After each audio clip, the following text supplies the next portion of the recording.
പരിശുദ്ധമായ നാം വാഴ്ത്തപ്പെടുമാറാകട്ടെ. ആലപ്പുഴ പത്തനംതിട്ട സെക്ഷൻ ഒരുക്കുന്ന പാഠപഠന ക്ലാസ്സിലേക്ക് നിങ്ങളേവരെയും ഹാർദവമായി സ്വാഗതം ചെയ്തുകൊള്ളുന്നു. നമ്മൾ ഇന്ന് പഠിക്കുന്നത് ഈ ക്വാർട്ടറിലെ 8ാമത്തെ പാഠമാണ്.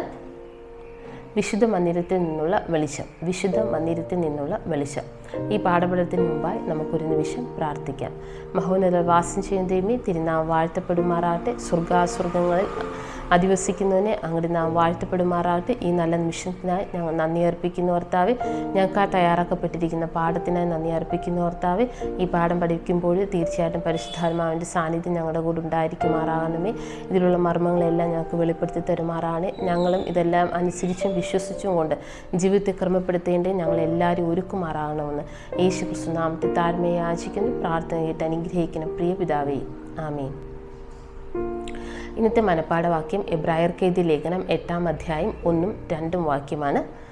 നാം ഈ പറയുന്നതിൻ്റെ സാരം എന്തെന്നാൽ, സ്വർഗത്തിൽ മഹിമാസനത്തിൻ്റെ വലതുഭാഗത്തിരിക്കുന്നവനായി വിശുദ്ധ സ്ഥലത്തിൻ്റെയും മനുഷ്യനല്ല കർത്താവ് സ്ഥാപിച്ച സത്യകൂടാരത്തിൻ്റെയും ശുശ്രൂഷകനായ മഹാപുരോഹിതൻ നമുക്കുണ്ട്.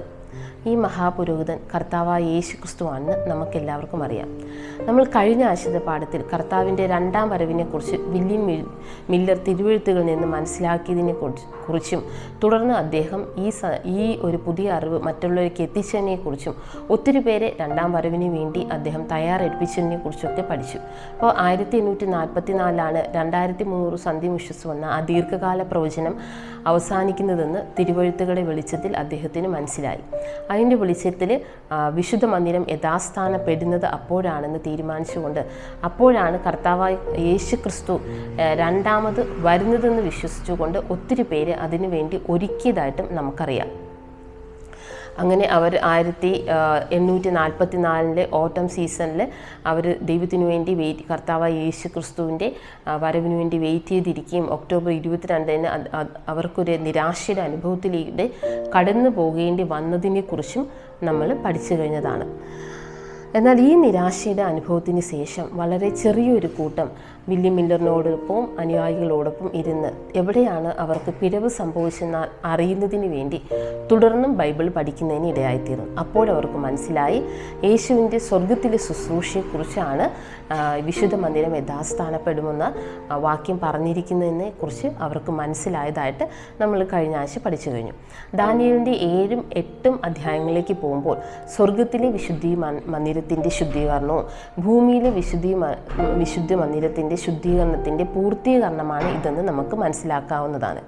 ഈ ആഴ്ചയിൽ നമ്മൾ പ്രധാനമായിട്ടും 2 കാര്യങ്ങളാണ് പഠിക്കുന്നത്. ഒന്നാമതായി, പഴയ നിയമത്തിൽ കാണുന്ന സമാഗമന കൂടാരം ഇസ്രായേലിൻ്റെ വെറും ആചാരം മാത്രമായിരുന്നില്ല, പിന്നെയോ അതിലെ തത്വങ്ങളെല്ലാം തന്നെ ചൂണ്ടിക്കാണിക്കുന്നത് സ്വർഗത്തിലെ വിശുദ്ധ മന്ദിരത്തെക്കുറിച്ചും അവിടെ കർത്താവായ യേശു ക്രിസ്തു മനുഷ്യർക്ക് വേണ്ടി പക്ഷപാതം ചെയ്യുന്നതിനെ കുറിച്ചുമാണ്. രണ്ടാമതായി നമ്മൾ കാണുന്നത് സ്വർഗത്തിലെ വിശുദ്ധ മന്ദിരം നിത്യസുവിശേഷത്തിൻ്റെയും പ്രപഞ്ചത്തിൻ്റെയും മനുഷ്യൻ്റെ രക്ഷയുടെയും സഭയുടെ ദൗത്യത്തിൻ്റെയും കേന്ദ്രഭാഗമാണെന്ന് നമ്മൾ പഠിക്കുന്നുണ്ട്. ഈ ആഴ്ചത്തെ പാഠം വൻവിവാദം എന്ന പുസ്തകത്തിലെ 22, 23, 24, 28 അധ്യായങ്ങളെ ആസ്പദമാക്കിയാണ് തയ്യാറാക്കിയിരിക്കുന്നത്. വൻവിവാദം എന്ന പുസ്തകം കൈവശമുള്ള എല്ലാവർക്കും ഈ അധ്യായങ്ങളിലേക്ക് പോയി വായിക്കാവുന്നതാണ്. ഞായറാഴ്ചത്തെ ഭാഗത്തിലേക്ക് പോകാം.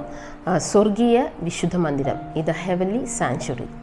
സ്വർഗീയ വിശുദ്ധ മന്ദിരം പുറപ്പാട് 25-ാം അധ്യായം 8, 9, 40 വാക്യങ്ങളിലേക്ക് നോക്കുമ്പോൾ യഹോവ മോശയോട് കൽപ്പിച്ച ഭാഗമാണിത്. ഞാൻ അവരുടെ നടുവിൽ വസിക്കാൻ അവർ എനിക്ക് വിശുദ്ധ മന്ദിരം ഉണ്ടാക്കണം. തിരുനിവാസവും അതിൻ്റെ ഉപകരണങ്ങളും ഞാൻ കാണിക്കുന്ന മാതൃക അനുസരിച്ച് തന്നെ ഉണ്ടാക്കണം. 40-ാം വാക്യത്തിലേക്ക് പോകുമ്പോൾ പർവ്വതത്തിൽ വെച്ച് കാണിച്ചു തന്ന മാതൃക പ്രകാരം അവയെ ഉണ്ടാക്കുവാൻ സൂക്ഷിച്ചു കൊള്ളണം എന്ന് മോശയോട് യഹോവ പറയുന്നതായിട്ടുള്ള ഭാഗമാണ്. അപ്പോൾ ഇത് ഭൂമിയിലെ വിശുദ്ധ മന്ദിരമാണ്. എന്നാൽ എബ്രായർക്കെഴുതിയ ലേഖനം 8-ാം അധ്യായം നമ്മൾ അതിൻ്റെ 2-ാം വാക്യത്തിലേക്ക് പോകുമ്പോൾ അറിയാം, വിശുദ്ധ സ്ഥലത്തിൻ്റെയും മനുഷ്യനല്ല കർത്താവ് സ്ഥാപിച്ച സത്യകൂടാരത്തിൻ്റെയും ശുശ്രൂഷകനായ മഹാപുരോഹിതനുണ്ട്. അപ്പോൾ ഇവിടെ കൊടുത്തിരിക്കുന്ന മനുഷ്യനല്ല കർത്താവ് സ്ഥാപിച്ച സത്യകൂടാരം. അപ്പോൾ ഇതിന് ചൂണ്ടിക്കാണിക്കുന്നത് സ്വർഗത്തിലെ വിശുദ്ധ മന്ദിരമാണ്. ഇതൊക്കെ എടുത്ത് പഠിച്ച വില്യം മില്ലറിന് ഇപ്പോൾ മനസ്സിലായി 2 വിശുദ്ധ മന്ദിരങ്ങളൊന്ന് സ്വർഗത്തിലും ഒന്ന് ഭൂമിയിലുമാണ്. ഭൂമിയിലുള്ളത് ചൂണ്ടിക്കാണിക്കുന്നത്, അതിലുള്ള അടങ്ങിയിരിക്കുന്ന എല്ലാ തത്വങ്ങളും ചൂണ്ടിക്കാണിക്കുന്നത് സ്വർഗത്തിലെ വിശുദ്ധ മന്ദിരത്തെയാണെന്ന് മനസ്സിലാക്കാൻ കഴിഞ്ഞു. അതായത് 1844 ശേഷം നിരാശയുടെ അനുഭവത്തിന് ശേഷമാണ് ഈ വില്യം മില്ലർ അടങ്ങുന്ന ചെറിയൊരു കൂട്ടം, വലിയൊരു കൂട്ടം യേശുവിൻ്റെ വരവിനായി കാത്തിരുന്നുവെങ്കിലും അവരെന്താണ് ഇതിൽ നിരാശയോടുകൂടെ പിന്തിരിഞ്ഞു പോയി. എന്നാൽ ഒരു ചെറിയ കൂട്ടം അവർക്കും നിരാശ ഉണ്ടായെങ്കിലും അവർ പിന്നെയും ക്ഷമയോടുകൂടി ഇരുന്ന് ദൈവവചനം പഠിക്കുന്നതിന് കാരണമായി തീർന്നു. അങ്ങനെയാണ് ഈ ഒരു വലിയ സത്യം കൂടെ അവർക്ക് ആ കാലഘട്ടങ്ങളിൽ മനസ്സിലാക്കാൻ കഴിയുന്നതെന്ന് നമ്മൾ പഠിക്കുന്നുണ്ട്. അതായത് AD 31 ക്രൂശിക്കപ്പെട്ട AD 31 കർത്താവായ യേശു ക്രിസ്തു ക്രൂശിൽ മരണപ്പെട്ടതായി നമ്മൾ കാണുന്നുണ്ട്. ഭൂമിയിലെ വിശുദ്ധ മന്ദിരത്തിലെ നിഴലായ ശുശ്രൂഷകളെല്ലാം തന്നെ അപ്പോഴത്തേക്കും നിർത്തലാക്കപ്പെട്ടു. അതിനുശേഷം ദാനിയേലിൻ്റെ പുസ്തകം 8-ാം അധ്യായം 14 2300 സന്ധ്യയും ഉഷസ്സും തികയോളം തന്നെ വിശുദ്ധ മന്ദിരം യഥാസ്ഥാനപ്പെടുമെന്ന് നമ്മൾ കാണുന്നുണ്ട്. അപ്പോൾ അവർക്ക് മനസ്സിലായി ഇത് സ്വർഗത്തിലെ വിശുദ്ധ മന്ദിരത്തെക്കുറിച്ചാണ് പ്രതിപാദിക്കുന്നത്. കർത്താവായ യേശു ക്രിസ്തുവിൻ്റെ ക്രൂശ് മരണത്തോടുകൂടി ഭൂമിയിലെ യാഗാദി കർമ്മങ്ങളെല്ലാം നിർത്തലാക്കപ്പെട്ടു. കാരണം കാൽവരി ക്രൂശിൽ കർത്താവായ യേശു ക്രിസ്തു സ്വയം തന്നെ യാഗമായി തീർന്നു. അതിലൂടെ സർവ്വ മനുഷ്യർക്കും രക്ഷ കരസ്ഥമാക്കി തീർത്തു. സർവ്വ മനുഷ്യർക്കും പാപമോചനത്തിന് കാരണമായി തീർന്നു. അപ്പോൾ ഇതെല്ലാം അവർക്ക് മനസ്സിലായതോടുകൂടി ഇത് അവർക്കുണ്ടായ ഒരു ചെറിയ പിഴവാണെന്ന് കൂടെ അവർക്ക് മനസ്സിലാകുന്നതിന് അതിനവരെ സഹായിച്ചു. എബ്രായർക്കെഴുതിയ ലേഖനം 7-ന്റെ 25-ാം വാക്യത്തിലേക്ക് പോകുമ്പോൾ, അതുകൊണ്ട് താൻ മുഖാന്തരമായി ദൈവത്തോട് അടുക്കുന്നവർക്ക് വേണ്ടി പക്ഷപാതം ചെയ്യുവാൻ സദാ ജീവിച്ചിരിക്കുന്നവനാകിയാൽ അവരെ പൂർണ്ണമായി രക്ഷിപ്പാൻ അവൻ പ്രാപ്തനാകുന്നു. അപ്പോൾ കർത്താവായ യേശു ക്രിസ്തു ഇപ്പോൾ സദാ നമുക്ക് വേണ്ടി അതിപരിശുദ്ധ സ്ഥലത്ത് ഇരുന്നു കൊണ്ട് പിതാവിനോട് പക്ഷപാതം ചെയ്തുകൊണ്ടിരിക്കുകയാണെന്നും അതുകൊണ്ട് തന്നെ നമുക്ക് പൂർണ്ണമായി രക്ഷയിലേക്ക് വരാൻ കഴിയുമെന്നും നമ്മുടെ സകല പാപങ്ങളെയും ദൈവം ക്ഷമിച്ചുകൊണ്ട് പൂർണ്ണമായി നമ്മൾ രക്ഷയിലേക്ക് എത്തിക്കപ്പെടുമെന്നും ആര് വിശ്വസിക്കുക അവർക്ക് തിരുവെഴുത്തിൽ നിന്ന് മനസ്സിലാവാൻ കാരണമായി തീർന്നു. അപ്പോൾ ഇതിൻ്റെ 26-27 വാക്യങ്ങളിലേക്ക് പോകുമ്പോൾ നമ്മുടെ മഹാപുരോഹിതൻ പവിത്രൻ, നിർദോഷൻ, നിർമ്മലൻ, പാപികളോട് വേറുവിട്ടവൻ, സ്വർഗത്തെക്കാൾ ഉന്നതൻ, അതായത് പാപം ഒഴികെ വേറെ എല്ലാത്തിനും പരീക്ഷിക്കപ്പെട്ടവൻ. അപ്പോൾ നമുക്ക് 27-ാം വാക്യത്തിലേക്ക് നോക്കുമ്പോൾ ആദ്യം ഭൂമിയിലെ മഹാപുരോഹിതന്മാർ ചെയ്തതുപോലെ ആദ്യം സ്വന്തം പാപങ്ങൾക്കും പിന്നെ ജനത്തിൻ്റെ പാപങ്ങൾക്കും വേണ്ടി യാഗം ചെയ്യേണ്ട ആവശ്യമില്ലെന്ന് മനസ്സിലായി. കാരണം കർത്താവായ യേശു ക്രിസ്തു ഒരിക്കലായിട്ട് യാഗം ഓൾറെഡി ചെയ്തതുകൊണ്ട്, അതായത് സ്വയയാഗം ചെയ്തതുകൊണ്ട് തന്നെ അതിൻ്റെ ആവശ്യമില്ലെന്ന് ഇവർക്ക് മനസ്സിലാകുന്നതിന് കാരണമായി തീർന്നു. റോമർക്കെഴുതിയ ലേഖനം 8-ന്റെ 1-ാം വാക്യത്തിലേക്ക് പോകുമ്പോൾ നമുക്ക് കാണാം, അതുകൊണ്ട് തന്നെ ക്രിസ്തുവിലുള്ളവർക്ക് യാതൊരു ശിക്ഷാവിധിയും ഇല്ല. അപ്പോൾ ഈ കർത്താവായ യേശു ക്രിസ്തുവിൻ്റെ ക്രൂശ് മരണത്തിൽ വിശ്വസിച്ചുകൊണ്ട് ദൈവത്തെ അനുസരിക്കുന്നവർക്ക് യാതൊരു ശിക്ഷാവിധിയും ഇല്ല. അപ്പോൾ വിശുദ്ധ സ്ഥലത്ത് നിന്ന് അതിപരിശുദ്ധ സ്ഥലത്തേക്ക് പോയതാണ് ഈ വിശുദ്ധ മന്ദിരം യഥാസ്ഥാനപ്പെടുമെന്ന് പറഞ്ഞിരിക്കുന്നതെല്ലാം ആർക്ക് മനസ്സിലായി? വില്യം മില്ലറിനും അനുയായികൾക്കും മനസ്സിലായി. ഇതെല്ലാം നമുക്കും ബാധകമാണല്ലേ. അപ്പോൾ അവർക്ക് മനസ്സിലായ കാര്യം ഇന്നേ വരെ അല്ലെങ്കിൽ ഇനി അന്ത്യം വരെ ജീവിച്ചിരിക്കുന്ന എല്ലാ ക്രിസ്ത്യാനികൾക്കും എല്ലാ മനുഷ്യർക്കും ഒരുപോലെ വാദമാണ്. കർത്താവായ യേശു ക്രിസ്തു നമുക്കെല്ലാവർക്കും വേണ്ടി സ്വയയാഗം ചെയ്തതിനാൽ നമ്മൾ യേശു ക്രിസ്തുവിൻ്റെ യാഗത്തിൽ വിശ്വസിച്ചുകൊണ്ട് ദൈവത്തോട് പാപക്ഷമ ചോദിക്കുകയും മറ്റുള്ളവരോട് ക്ഷമിക്കുകയും ചെയ്യുമ്പോൾ എന്താണ് നമുക്ക് സംഭവിക്കുന്നത്? തീർച്ചയായിട്ടും നമുക്ക് ദൈവത്തിൻ്റെ അടുത്തേക്ക് വരുന്നതിന് അത് കാരണമായി തീരുന്നുവെന്നും നമ്മുടെ പാപങ്ങളെല്ലാം ക്ഷമിച്ചുകൊണ്ട് രക്ഷ കരസ്ഥമാക്കുന്നുവെന്നും നമ്മൾ മനസ്സിലാക്കുന്നുണ്ട്. അതുകൊണ്ട് നമ്മൾ ദൈവത്തോട് പാപക്ഷമ ചോദിച്ച് കൽപ്പനകളനുസരിച്ച് ജീവിക്കേണ്ടതിന് ദൈവം നമ്മെ എല്ലാവരെയും ഒരുക്കുമാറാകട്ടെ. ഓക്കെ, നമുക്ക് തിങ്കളാഴ്ചത്തെ ഭാഗത്തിലേക്ക് കടന്നു പോകാം. അതിവിശുദ്ധ സ്ഥലത്തിൽ, in the holies of holies, അതിവിശുദ്ധ സ്ഥലത്തിൽ. പുരാതന ഇസ്രായേലിൽ പാപപരിഹാര ദിവസം അവർക്ക് വളരെ പ്രധാനമുള്ളതായിരുന്നു. എന്തുകൊണ്ടെന്നാൽ അന്നാണ് സർവ്വജനത്തിൻ്റെയും പാപം വിശുദ്ധ മന്ദിരത്തിൽ നിന്ന് തുടർച്ച നീക്കപ്പെടുന്ന ഒരു പ്രക്രിയ അവിടെ നടക്കുന്നത്. അത് യഥാർത്ഥത്തിൽ നമ്മൾ നോക്കുമ്പോഴത്തേക്ക് ഒരു വർഷത്തെ മുഴുവനും പുരോഹിതന്മാർ പാപയാഗങ്ങൾ എന്നും അർപ്പിക്കുന്നുണ്ട്. ഓരോ പാപിയും കാളയോ ആട്ടുകുറ്റിനോ കുറുപ്രാവിനോ അവരുടെ കഴിവിനൊത്തവണ്ണം അവരുടെ പാപങ്ങൾക്ക് യാഗമായി അവിടെ കൊണ്ടു ചെല്ലുമ്പോൾ എന്താണ്, പുരോഹിതൻ എല്ലാ ദിവസവും ഈ ഒരു ശുശ്രൂഷ ചെയ്തു പോന്നിരുന്നു. എന്നാൽ ഹീബ്രുവിൽ യോം കിപ്പൂർ എന്ന് വിളിക്കപ്പെടുന്ന ഈ പാപപരിഹാര ദിനം ഇത് ഇവർക്ക് വളരെ പ്രധാനപ്പെട്ടതായിരുന്നു. കാരണം വർഷത്തിലൊരിക്കലാണ് ഈ വിശുദ്ധ മന്ദിരത്തിൽ നിന്ന് ഈ ഒരു വർഷം ആൾക്കാർ ക്ഷമ ചോദിച്ച എല്ലാ പാപങ്ങളും എന്താണ് നീക്കപ്പെട്ടിരുന്നത്. അപ്പോൾ ഈ ദിവസം എന്താണ് വളരെ പ്രധാനപ്പെട്ടതാണെന്ന് നമുക്ക് മനസ്സിലാക്കാം. ലേവ്യ പുസ്തകം 16-ാം അധ്യായത്തിലേക്കും 23-ാം അധ്യായത്തിലേക്ക് നോക്കുമ്പോൾ നമുക്കിത് വ്യക്തമായി മനസ്സിലാക്കാവുന്നതാണ്. എല്ലാവരും ലേവ്യ പുസ്തകം 16-ഉം 23-ഉം അധ്യായങ്ങളൊന്ന് പൂർണ്ണമായി വായിച്ചിരിക്കുന്നത് ഒത്തിരി നല്ലതാണ്. അപ്പോൾ എങ്ങനെയാണ് യാഗാദി കർമ്മങ്ങൾ അനുഷ്ഠിക്കേണ്ടതെന്നുള്ള വ്യക്തമായ അനുഷ്ഠാന രീതികളും മാർഗനിർദ്ദേശങ്ങളും എല്ലാം തന്നെ ദൈവം ഓൾറെഡി അന്നത്തെ മഹാപുരോഹിതന്മാർക്ക് മോശയിലൂടെ നൽകപ്പെട്ടിരുന്നതായിട്ട് നമുക്കറിയാം. അതായത് വർഷത്തിലൊരിക്കൽ ലേവ്യ പുസ്തകം 16-ന്റെ 29-ാം അധ്യായത്തിലേക്ക് പോകുമ്പോൾ വർഷത്തിലൊരിക്കൽ, അതായത് 7-ാം മാസം 10-ാം തീയതി നിങ്ങൾ ആത്മതപനം ചെയ്യണം. സ്വദേശിയും നിങ്ങളുടെ ഇടയിൽ പാർക്കുന്ന പരദേശിയും യാതൊരു വേലയും ചെയ്യരുത്. 31-ാം വാക്യത്തിലേക്ക് പോകുമ്പോൾ അത് നിങ്ങൾക്ക് വിശുദ്ധ സ്വസ്ഥതയ്ക്കുള്ള ശബത്ത് ആയിരിക്കണം. അന്ന് മഹാപുരോഹിതൻ അതിപരിശുദ്ധ സ്ഥലത്ത് പ്രവേശിക്കുകയും ചെയ്യുന്നു. നമ്മളിത് നോക്കുമ്പോൾ നമ്മൾ യാതൊരു വേലയും ചെയ്യാതെ ഇരുന്ന് ദൈവത്തോടൊപ്പം സമയം സ്പെൻഡ് ചെയ്താൽ വിശ്രമിക്കാനുള്ള ദിവസം തന്നിരിക്കുന്നത് 7-ാം ദിനമായ ശബത്താണ് അല്ലേ. പക്ഷേ ഈ പാപപരിഹാര ദിവസം നടക്കുന്നത് എന്താണ്? 7-ാം മാസം 10-ാം തീയതിയാണ്. ആ ദിവസം എന്ത് ചെയ്യണം? ശബത്ത് പോലെ, അതായത് ഒരു ശബത്ത് മീൻസ് വിശ്രമിക്കുക. ആ ഒരു വിശ്രമ ദിവസം എന്താണ് അവർ ആചരിക്കണം. ആ സമയത്ത് അവർ യാതൊരു വേലയും ചെയ്യാതെ ഒരു വർഷം അവർ ദൈവസന്നിധിയിൽ അർപ്പിക്കപ്പെട്ട പാപങ്ങളെല്ലാം പൂർണ്ണമായി മാറ്റപ്പെടേണ്ടതിന് വേണ്ടി അവരെന്ത് ചെയ്തുകൊണ്ടിരിക്കണം? ആത്മതപനം ചെയ്തുകൊണ്ടിരിക്കണം. അപ്പോൾ മഹാപുരോഹിതനായ അഹരോൻ 16-ാം അധ്യായം വായിക്കും നമുക്ക് മനസ്സിലാവും. മഹാപുരോഹിതനായ അഹരോൻ അവിടെ വിശുദ്ധ സ്ഥലത്ത് നിന്ന് അതിപരിശുദ്ധത്തിൽ നിന്ന് ഈ ശുശ്രൂഷകളെല്ലാം നടത്തിക്കൊണ്ടിരിക്കുന്ന സമയത്ത് ആരും ആ കൂടാരത്തിനകത്ത് പ്രവേശിക്കാൻ പാടില്ല. എല്ലാവരും കൂടാരത്തിന് പുറത്ത് പാളയത്തിൽ ഇരുന്നു കൊണ്ടായിരിക്കണം വേലയൊന്നും ചെയ്യാതെ ആത്മതപനം ചെയ്യേണ്ടത് എന്നെല്ലാം നമുക്ക് മനസ്സിലാവും. ആദ്യം നമ്മളത് നോക്കുമ്പോൾ അഹരോൻ എന്താണ് ചെയ്യണം? ഒരു കാളക്കുട്ടിയെ കൊണ്ടുവന്ന് അഹരോൻ്റെ പാപത്തിനും അഹരോൻ്റെ കുടുംബത്തിലുള്ളവരുടെ പാപത്തിനും വേണ്ടിയാണ് ആദ്യം അർപ്പിക്കേണ്ടത്. പിന്നെ എന്താണ്? 2 ആട്ടിൻകുറ്റന്മാരെ കൊണ്ടുവന്നതിന് ശേഷം അവർക്ക്, നമ്മൾ അധ്യായം വായിക്കും മനസ്സിലാവും, അവർക്ക് 2-നും ചീട്ടിടുന്നു. ഒന്ന് ദൈവത്തിനും ഒന്ന് അസസ്സേലിനുമാണ്. അസസ്സേൽ റെപ്രസെൻ്റ് ചെയ്യുന്നത് സാത്താനാണ്. അപ്പോൾ എന്താണ്? ഈ ദൈവത്തിന് ഇത് ഇങ്ങനെ ചെയ്തതിന് ശേഷം അഹരോൻ്റെ കാളയുടെ മേൽ കൈവച്ച് അഹരോനും കുടുംബത്തിനും വേണ്ടി പ്രാർത്ഥിച്ചതിന് ശേഷം അത് കൊണ്ടുവന്ന് ആദ്യം എന്ത് ചെയ്യണം? യാഗം അർപ്പിച്ച് ആ രക്തമെടുത്ത് തിരശ്ശീലയ്ക്കകത്ത് കൊണ്ടുപോയി കൃപാസനത്തിനും അതിൻ്റെ മുമ്പിലും തിരശ്ശീലയിലും ആ താമ്രത്തിൻ്റെ സ്വർണ്ണത്തിലുള്ള കൊമ്പുകളുടെ മേലൊക്കെ പുരട്ടേണ്ടതുണ്ട്.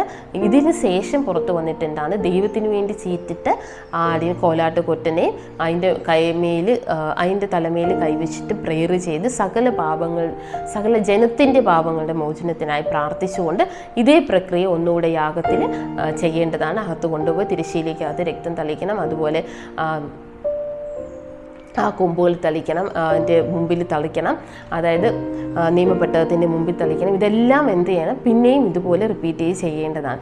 ഇതിന് ശേഷം പുറത്തിറങ്ങി വന്നതിന് ശേഷം എന്ത് ചെയ്യണം? അസസ്സലിന് വേണ്ടി ചീട്ടിട്ട കോലാട്ടുകൊട്ടിൻ്റെ മേൽ കൈവച്ച് സർവ്വജനത്തിൻ്റെ പാപം ഏറ്റു പറഞ്ഞുകൊണ്ട് അതിനെ എന്ത് ചെയ്യണം? ഒരു മനുഷ്യനുമായിട്ട് ഒരു വ്യക്തിയെ ആടിനോടുകൂടെ ചേർത്ത് പാളയത്തിന് പുറത്ത് വിജനമായ മരുഭൂമിയിൽ വിജനമായ സ്ഥലത്തേക്ക് കൊണ്ടുവിടേണ്ടതാണ്. ഇതാണ് അവരൊന്ന് പാപപരിഹാര ദിവസത്തിൻ്റെ ശുശ്രൂഷയായിട്ട് നടത്തി പോകുന്നതെന്ന് നമുക്ക് മനസ്സിലാവും. ഇവിടെ ലേവ്യ പുസ്തകം 23-ാം അധ്യായം 29-ാം വാക്യത്തിലേക്ക് നോക്കുമ്പോൾ അന്ന് ആത്മതപനം ചെയ്യാത്ത ഏവനെയും അവൻ്റെ ജനത്തിൽ നിന്ന് നീക്കിക്കളയണം. അവിടെ കൊടുത്തിരിക്കുന്ന വാക്യാണ് അന്ന് ആത്മതപനം ചെയ്യാത്ത ഏവനെയും. അപ്പോൾ നമ്മൾ എന്താണ് പഠിച്ചു വരുന്നത്? അന്ന് ആത്മതപനം വെറുതെ പുരോഹിതൻ നമ്മളെന്ന് ഓൾറെഡി കൊണ്ട് ചെയ്തു കഴിഞ്ഞു, ഇനി ഇത് പുരോഹിതൻ്റെ ജോലിയാണ് എന്ന് പറഞ്ഞിരിക്കലല്ല. പക്ഷെ എന്താണ്? ആത്മതപനം എല്ലാവരും ചെയ്തിരിക്കണം. പുരോഹിതൻ ഈ ശുശ്രൂഷ കഴിഞ്ഞ് പാളയത്തിന് വിശുദ്ധ മന്ദിരത്തിന് പുറത്തു വരുന്നത് വരെ. അപ്പോൾ എന്താണ്? അവരോരോ സ്ഥലങ്ങളിൽ ഇരുന്നുകൊണ്ട് വിശ്രമ ദിനമായി യാതൊരു ജോലിയും ചെയ്യാതെ ആത്മതപനം ചെയ്യണമെന്നാണ് ലേവ്യ പുസ്തകം 16-ാം അധ്യായത്തിലേക്കൊക്കെ പോകുമ്പോൾ നമുക്ക് മനസ്സിലാവുന്നത്. അതിൻ്റെ 32 വാക്യത്തിലേക്ക് പോകുമ്പോൾ 9-ാം തീയതി വൈകുന്നേരം മുതൽ 10-ാം തീയതി വൈകുന്നേരം വരെ യാതൊരു വേലയും ചെയ്യരുതെന്നാണ്. അതായത് നമുക്കറിയാം സന്ധ്യയായ വിശ്വസ്തമായി 1-ാം ദിവസം അല്ലേ. അപ്പോൾ നമ്മൾ ശബദാചരിക്കുമ്പോഴും സന്ധ്യ തൊട്ട് അടുത്ത സന്ധ്യ വരെയാണ്. വെള്ളിയാഴ്ച സന്ധ്യ മുതൽ സൂര്യാസ്തമനത്തിന് ശേഷം തൊട്ട് അടുത്ത സൂര്യാസ്തമനം വരെ. അപ്പോൾ ഈ ദിവസം അങ്ങനെ തന്നെയാണ്. ഒരു ദിവസം മുഴുവനായിട്ടാണ് ദൈവം ഇത് ആചരിക്കാനായിട്ട്, പാപപരിഹാര ദിവസമായിട്ട് ദിനമായിട്ട് ആചരിക്കാനായിട്ട് അവരോട് കൽപ്പിച്ചിരിക്കുന്നതെന്ന് നമുക്ക് മനസ്സിലാകുന്നുണ്ട്. അങ്ങനെ അവസാനം പാപപരിഹാര ദിവസത്തിൻ്റെ അവസാനം നമുക്ക് എന്ത് കാണുന്നു? വിശുദ്ധിയുള്ള ഒരു മന്ദിരവും ശുദ്ധിയുള്ള ഒരു ജനതയും കാണും. ഇതാണ് ദൈവത്തിന് ആവശ്യം. ദൈവത്തിന് ആവശ്യം എന്താണ്? സർവ്വജനത്തിൻ്റെ സർവ്വപാപങ്ങളും നീക്കി അവരെ എന്താണ് ശുദ്ധീകരിക്കണമെന്നാണ് ദൈവത്തിൻ്റെ ആവശ്യം.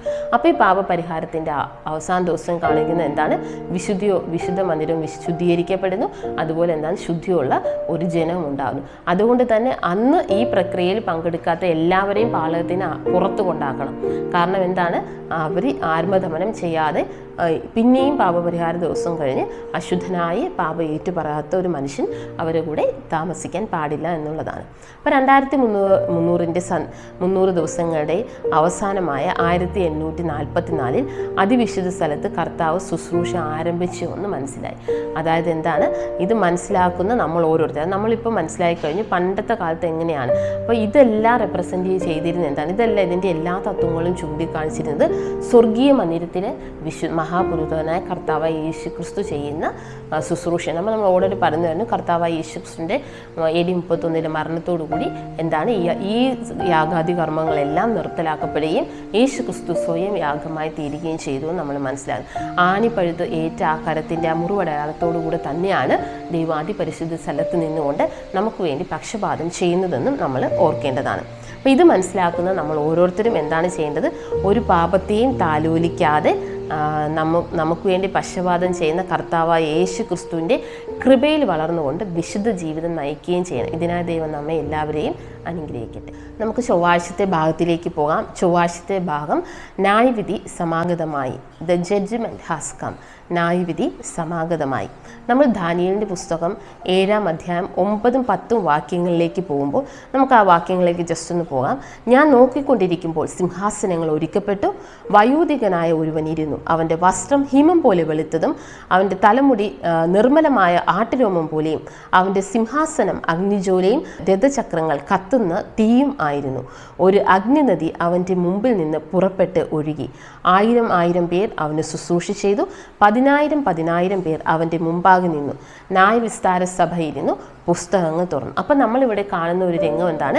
ഒരു ന്യായവിധിയുടെ രംഗമാണ് നമ്മളിവിടെ കാണുന്നത്. ഇതേപോലെ നമ്മൾ പുതിയ നിയമത്തെ വെളിപ്പാടിൻ്റെ പ്രവചനം 14-ാം അധ്യായം അതിൻ്റെ 6-ഉം 7-ഉം വാക്യങ്ങളിലേക്ക് 7-ാമത്തെ വാക്യങ്ങളിലേക്ക് പോകുമ്പോൾ നമ്മൾ എന്താണ് കാണുന്നത്? ദൈവത്തെ ഭയപ്പെട്ട് അവന് മഹത്വം കൊടുപ്പിൻ അവൻ്റെ ഏത് നാഴിക വന്നിരിക്കുന്നു? ന്യായവിധിയുടെ നാഴിക വന്നിരിക്കുന്നു. അതായത് ന്യായവിധി സമാഗതമായെന്നാണ് നമ്മൾ ഈ ചൊവ്വാഴ്ചത്തെ ഭാഗത്ത് തന്നെ പഠിക്കുന്നത്.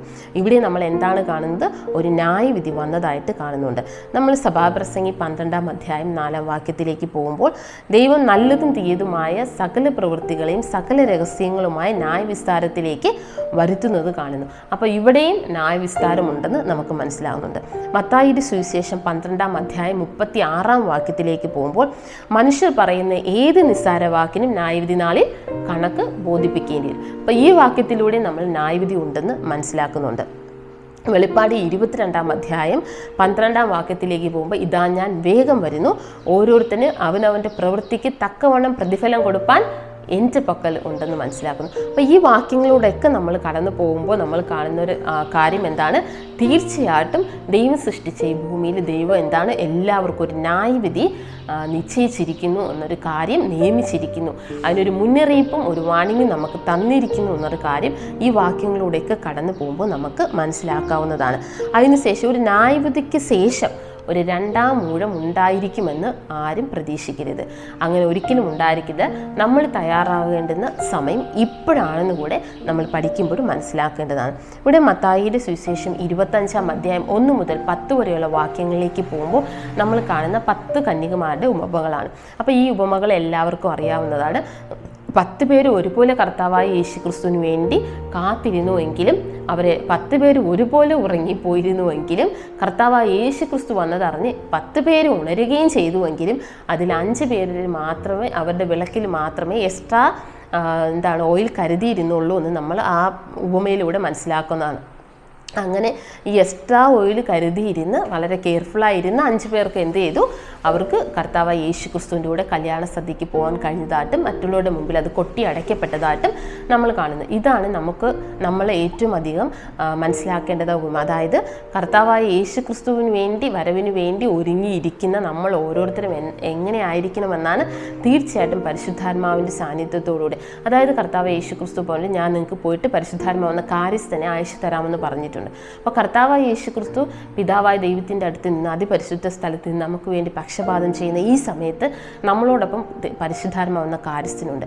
അതുകൊണ്ട് തന്നെയാണ് നമ്മൾ ഏത് തെറ്റിലാവപ്പെട്ടാലും നമ്മളെ മാറ്റാനായിട്ട് പരിശുദ്ധാത്മാവെന്ന കാര്യസ്ഥനുണ്ട്. അപ്പോൾ നമ്മൾ എന്ത് ചെയ്യണം? പരിശുദ്ധാത്മാവിനെ അനുസരിച്ചുകൊണ്ട് ആ 5 കന്യകമാരെ എക്സ്ട്രാ ഓയിൽ കരുതിയിരുന്നത് പോലെ നമ്മുടെ ജീവിതങ്ങളിൽ ദിനം പ്രതി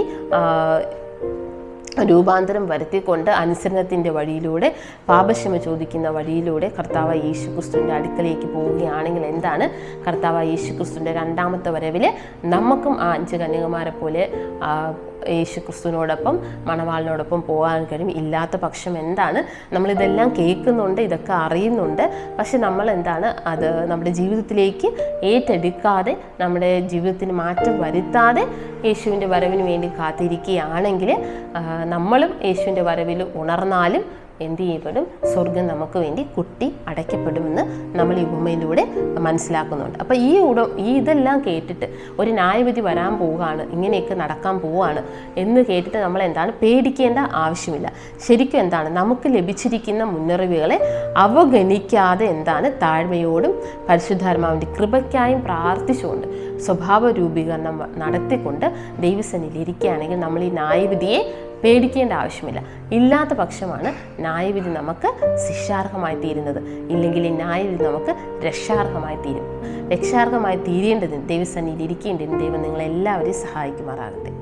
ബുധനാഴ്ചത്തെ ഭാഗത്തിലേക്ക് പോകാം. അതിവിശുദ്ധ സ്ഥലത്തെക്കുറിച്ചുള്ള സദ്വാർത്ത, the good news of the most holy place. അതിവിശുദ്ധ സ്ഥലത്തുള്ള സദ്വാർത്ത. ഇവിടെ എബ്രായർക്ക് എഴുതിയ ലേഖനം 4-ാം അധ്യായം 14 മുതൽ 16 വരെയുള്ള വാക്യങ്ങളിലേക്ക് നമ്മൾ നോക്കുമ്പോൾ നമുക്ക് മനസ്സിലാകുന്നത് ദൈവപുത്രനായ യേശു എന്താണ് ശ്രേഷ്ഠ മഹാപുരോഹിതനായി നമുക്കുണ്ട്.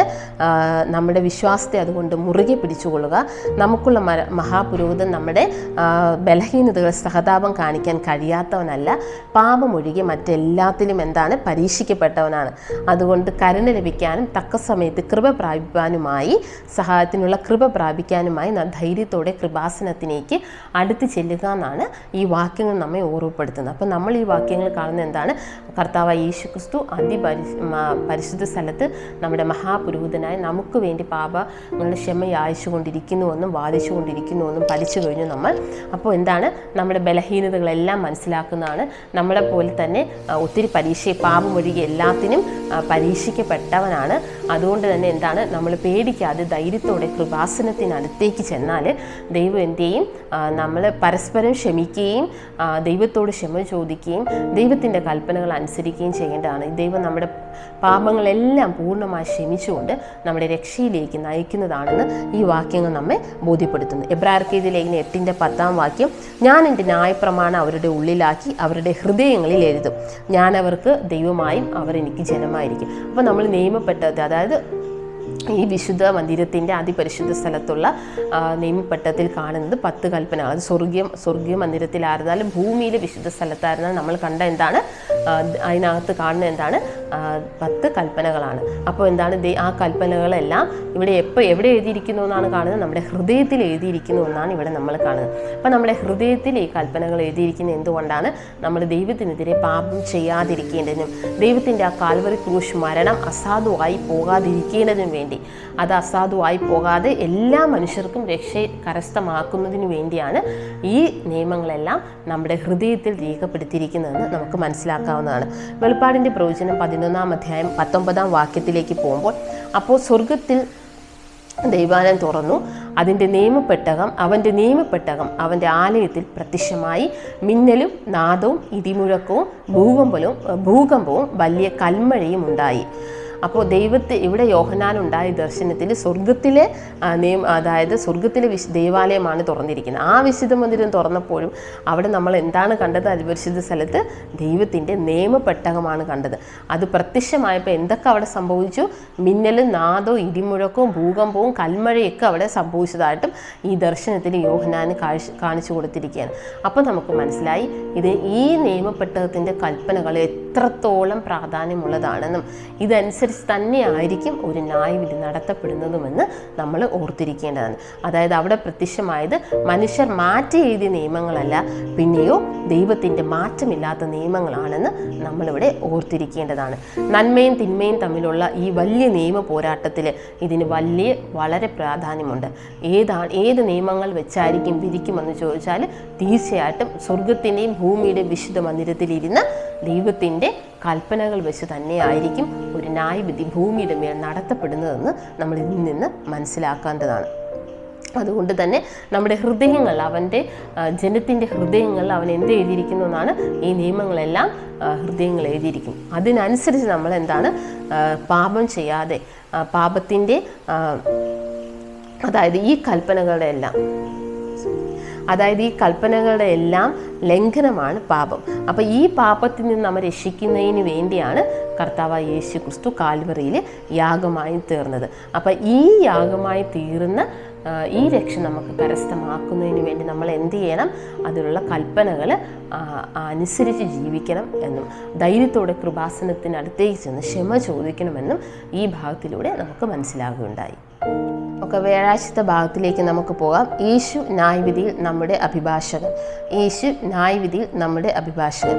Jesus our advocate in the judgement. അപ്പം നമ്മൾ ഏതൊരു കേസിന് കോർട്ടിൽ പോയാലും നമുക്ക് വേണ്ടി ഒരു അഡ്വക്കേറ്റ് അവിടെ പ്രസൻറ്റ് ചെയ്യുന്നതാണ്, അല്ലേ? നമ്മളെ റെപ്രസെൻറ്റ് ചെയ്തുകൊണ്ട് ഒരു അഡ്വക്കേറ്റാണ് അവിടെ നമുക്ക് വേണ്ടി വാദിക്കുന്നത്. അപ്പോൾ ദൈവത്തിൻ്റെ ആ കോർട്ടിൽ നമുക്ക് വേണ്ടി വാദിക്കുന്ന അഡ്വക്കേറ്റാണ് കർത്താവായ യേശു ക്രിസ്തു. കർത്താവായ യേശു ക്രിസ്തു ഒഴികെ വേറൊരു ഭൂമിയിലെ അഡ്വക്കേറ്റിനും അവിടെ പ്രവേശനവുമില്ല എന്നതാണ് സത്യാവസ്ഥ. അപ്പോൾ നമുക്കൊന്ന് അതായത് എബ്രായർക്ക് എഴുതിയ ലേഖനം 10-ാം അധ്യായം 9-10 വാക്യങ്ങളിലേക്ക് പോകുമ്പോൾ നമുക്ക് മനസ്സിലാകും, ഭൂമിയിലെ മഹാപുരോഹിതൻ എന്താണ് കൂടെ യാഗം കഴിക്കുന്നത്. പക്ഷേ കർത്താവായ യേശു ക്രിസ്തു എന്താണ് ഒരിക്കലായിട്ട് യാഗമായി തീർന്നത്, സ്വയയാഗമായി തീർന്നു. അതാണ് കർത്താവ് യേശു ക്രിസ്തു ഒരിക്കലായിട്ട് യാഗം കഴിക്കുകയല്ല, പിന്നെയോ സ്വയയാഗമായി തീരുക തന്നെ ചെയ്തത്. അതുകൊണ്ട് എന്താണ് ഭൂമിയിലെ യാഗങ്ങളെല്ലാം നിർത്തലാക്കപ്പെടുക മാത്രമല്ല, കർത്താവായ യേശു ക്രിസ്തു എന്ന യാഗത്തിൽ മാത്രം വിശ്വസിച്ചാൽ നമുക്ക് എന്ത് നേടാൻ പറ്റും? രക്ഷ നേടാൻ പറ്റുമെന്നുകൂടെ നമുക്ക് മനസ്സിലാവുന്നുണ്ട്. കർത്താവായ യേശു, ഈ പാഠം നമ്മോട് കൃത്യമായി പറയുന്ന കർത്താവായ യേശു ക്രിസ്തുവാണ് സ്വർഗത്തിൽ നമ്മുടെ കേസ് വിളിക്കുമ്പോൾ, എൻ്റെയും നിങ്ങളുടെയും പേര് വിളിക്കുമ്പോൾ നമ്മുടെ അഡ്വക്കേറ്റായി നമ്മളെ റെപ്രസെൻ്റ് ചെയ്തുകൊണ്ട് നമുക്ക് വേണ്ടി വാദിക്കുന്നുവെന്ന് നമുക്ക് മനസ്സിലാകുന്നു. അതുകൊണ്ട് നമ്മൾ ചെയ്യേണ്ടത് എന്താണ്? നമ്മുടെ പാപങ്ങൾ കർത്താവായ യേശു ക്രിസ്തുവിനോട് ഏറ്റു പറയണം.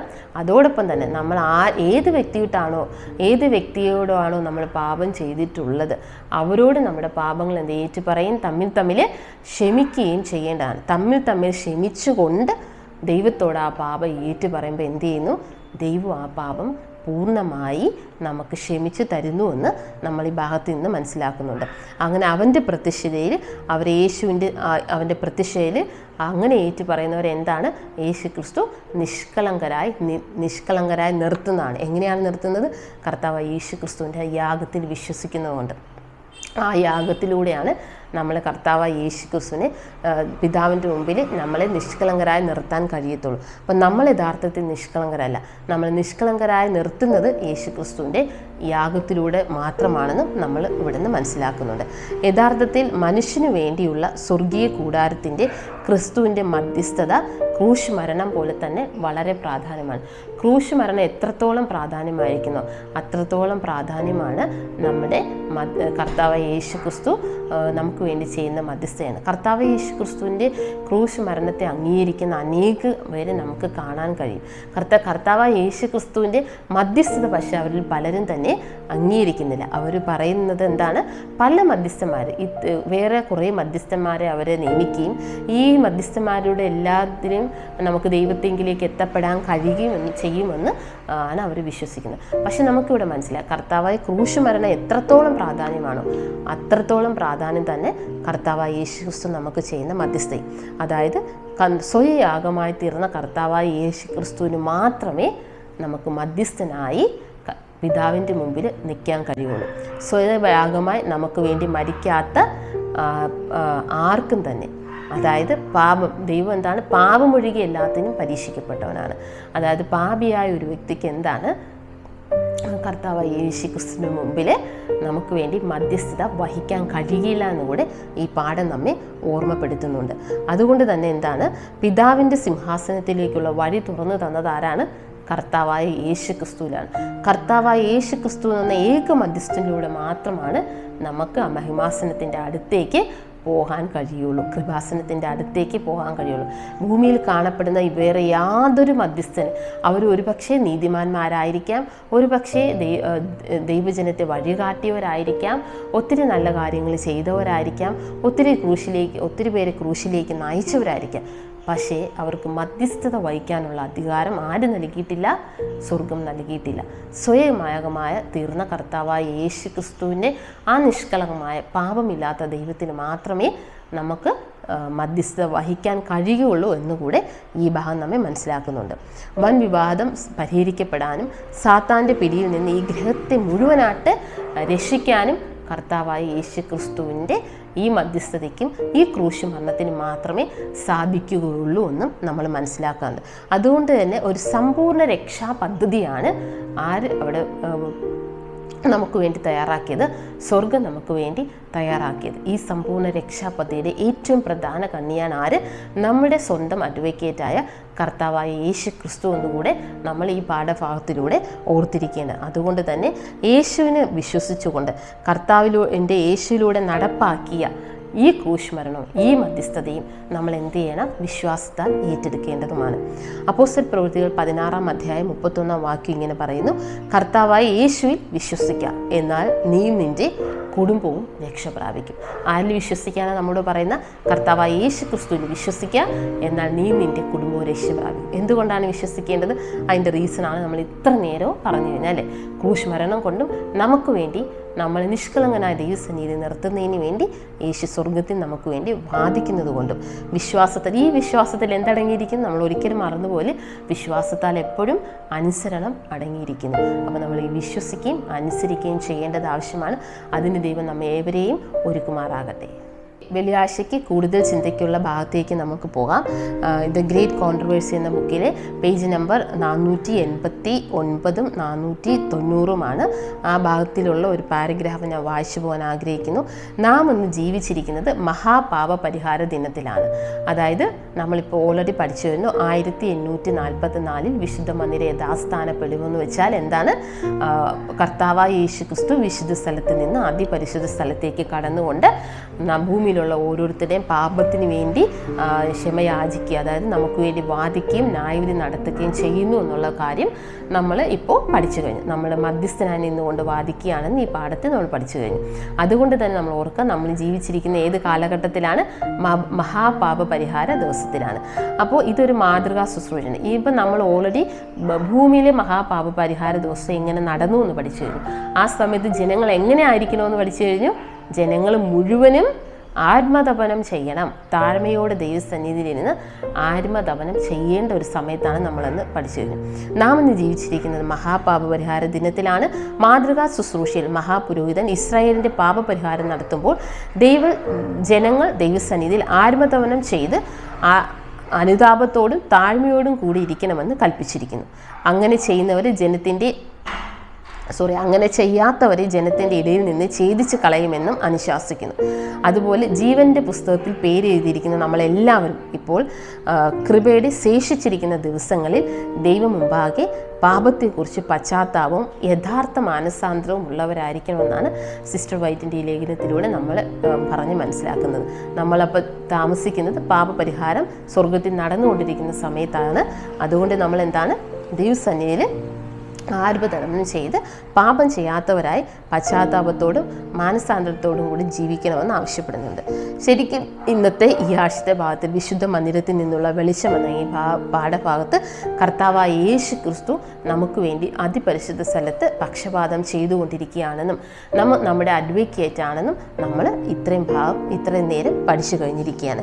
ഇതിൻ്റെ വെളിച്ചത്തിൽ നമുക്ക് ചർച്ചയ്ക്കുള്ള ചോദ്യങ്ങളിലെ ഒന്നാമത്തെ ചോദ്യങ്ങൾ ഒന്ന് സ്വയം വിചിന്തനം ചെയ്യുന്നതിന് വേണ്ടി പോകാവുന്നതാണ്. യേശു തൻ്റെ മുറിവേറ്റ കൈകൾ പിതാവിൻ്റെ മുമ്പാകെ നമുക്ക് വേണ്ടി ഉയർത്തുന്നുവെന്ന ചിന്തയിൽ എന്ത് വികാരങ്ങളാണ് നിങ്ങൾക്കുണ്ടാകുന്നതെന്ന് സ്വയം ചിന്തിക്കുക. അതായത് കർത്താവായ യേശു ക്രിസ്തു എന്നെയോ നിങ്ങളുടെയോ പേര് വിളിക്കുമ്പോൾ, പിതാവായ ദൈവം എന്നെയോ നിങ്ങളുടെ പേര് വിളിക്കുമ്പോൾ കർത്താവായ യേശു ക്രിസ്തു നമുക്ക് വേണ്ടി അവിടെ കൈ ഉയർത്തിക്കൊണ്ട്, അതായത് ആണിപ്പാടേറ്റ് ആ കരം ഉയർത്തിക്കൊണ്ട് നമുക്ക് വേണ്ടി റെപ്രസെൻറ്റേറ്റ് ചെയ്യുന്നുവെന്ന് നമ്മൾ സ്വയം ചിന്തിക്കുക. നമുക്ക് പിതാവിൻ്റെ മുമ്പ് നിൽക്കാൻ കഴിയില്ല. കർത്താവായ യേശു ക്രിസ്തുവിലൂടെയാണ് നമ്മൾ നിഷ്കളങ്കനായി നിർത്തുന്നത്. നമുക്ക് വേണ്ടി നിൽക്കുന്നതും കർത്താവായ യേശു ക്രിസ്തുവാണ്. അപ്പോൾ എത്രമാത്രമാണ് ഈ കാര്യങ്ങളുടെ ഉള്ളടക്കമെന്ന് നമുക്ക് മനസ്സിലായി. ഇതെല്ലാം നമ്മൾ ഈ ആഴ്ചയിൽ പഠിച്ചു കഴിഞ്ഞു. അതുകൊണ്ട് തന്നെ നമ്മുടെ മാനസാന്തരത്തോടും പശ്ചാത്താപത്തോടും ഒരുവനോടൊരുവൻ ക്ഷമിച്ച് ദൈവത്തോട് പാപക്ഷമ ചോദിച്ചുകൊണ്ട് അതിപരിശുദ്ധ സ്ഥലത്തായിരിക്കുന്ന, പാപപരിഹാര സമയത്ത് അതിപരിശുദ്ധ സ്ഥലത്തായിരിക്കുന്ന മഹാപുരോഹിതൻ ശുശ്രൂഷ ചെയ്യുന്ന ഈ സമയത്ത് നമ്മുടെ ജീവിതത്തെ ക്രമപ്പെടുത്തിക്കൊണ്ട് ജീവിക്കേണ്ടതിന് ദൈവം നമ്മെ ഏവരെയും സഹായിക്കുമാറാകട്ടെ. ഈ പാഠപഠനത്തിൻ്റെ അവസാനമായി നമുക്കൊരു നിമിഷം പ്രാർത്ഥിക്കാം. മഹാപരിശുദ്ധനും നിത്യനും നീതിമാനുമായ ദൈവമേ, തിരുനാമം വാഴ്ത്തപ്പെടുമാറാകട്ടെ. ഈ നല്ല പാഠം നമുക്കായി ക്രമീകരിച്ചിരിക്കുന്നതിനും അത് പരിശുദ്ധാത്മാവിൻ്റെ സാന്നിധ്യത്താൽ പഠിക്കാൻ സഹായിച്ചതിന് നന്ദി അർപ്പിക്കുന്നു കർത്താവേ. ഈ പാഠങ്ങൾ പഠിച്ച് ഞങ്ങൾ തീർച്ചയായിട്ടും ഞങ്ങളുടെ ജീവിതത്തെ ക്രമീകരിക്കേണ്ടതിന് പരിശുദ്ധാത്മാവിനാൽ തന്നെ ഞങ്ങൾ ഒരുക്കുമാറാകണേ. പലപ്പോഴും ബലഹീനതയിൽ പാപം നടക്കുന്നുവെങ്കിലും അറിഞ്ഞുകൊണ്ട് പാപം ചെയ്യാതിരിക്കേണ്ടതിന് ഞങ്ങളെല്ലാവരെയും അവിടെ നയിക്കുമാറാകണമേ എന്ന് പ്രാർത്ഥിക്കുന്നു. ഈ പാഠം പഠിച്ചുകൊണ്ട് ഈ വിശുദ്ധ ശബ്ദത്തിലേക്ക് ഒരുങ്ങുന്ന ഏവരെയും അവിടെ നിന്ന് അനുഗ്രഹിക്കുമാറാകണമേ എന്ന് പ്രാർത്ഥിക്കുന്നു. ചോദിച്ചാലധികമായ നന്മകൾ കൊണ്ട് നിറയ്ക്കണം യേശു ക്രിസ്തു നാമത്തിൽ താഴ്മയാചിക്കുന്നു. പ്രാർത്ഥന കേട്ട് അനുഗ്രഹിക്കുന്നു പ്രിയ പിതാവേ. ആമേൻ.